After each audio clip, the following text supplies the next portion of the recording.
Coach, for an athlete that grew up on in a small town in Indiana and went to Purdue, heaven's sakes, how did you get all the way to UCLA to coach basketball? I mean, was that fate, or shouldn't you have coached in the Big Ten? Or in the Mid-American Conference? Well, I was happy at South Bend.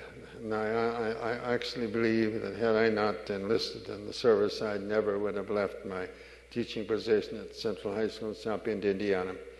But things were changed when I came back. I lost my home, and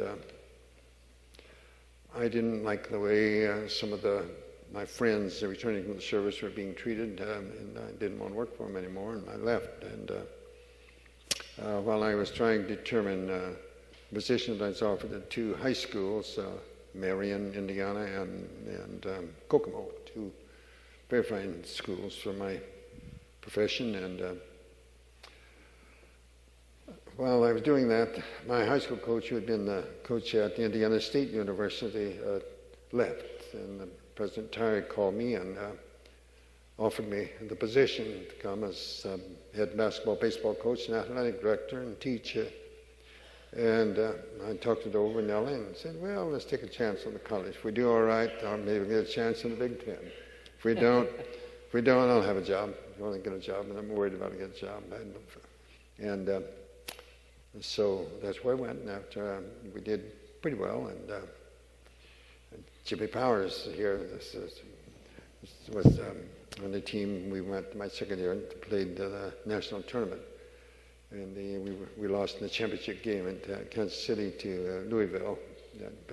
Put some good teams, BYU, or they were in NAIA then, and some others. And so I had a chance at Purdue, and I wouldn't go there because they weren't treating the guy right, I didn't think. And I was over with a job in Minnesota and a job at UCLA. And I wanted the Minnesota job, but I didn't want to keep the man that I was replacing as an assistant. I didn't think I would be in the best interest of either one of us.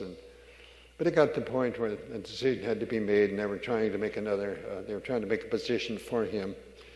And they were going to call me at a certain time, and they didn't. And the UCLA called at the exact time, wanted an answer, and I okayed it. And about an hour later, Minnesota called and said everything's all right. And I said, I'm sorry. I just an hour ago committed myself, and I can't go back on my word. And that's how I happened to go there. Because now, in the Midwest, you know, they tell me that there was an unseasonable snowstorm in Minneapolis. I went there in April, I believe. It was an unseasonable snowstorm. And well, the lines were down, and they couldn't get the telephone to call me.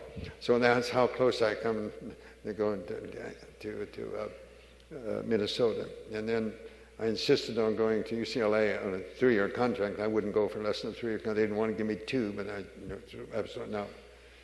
So after 2 years, the Purdue job opened up now. It's a little different under change of administration, and now that's what I wanted.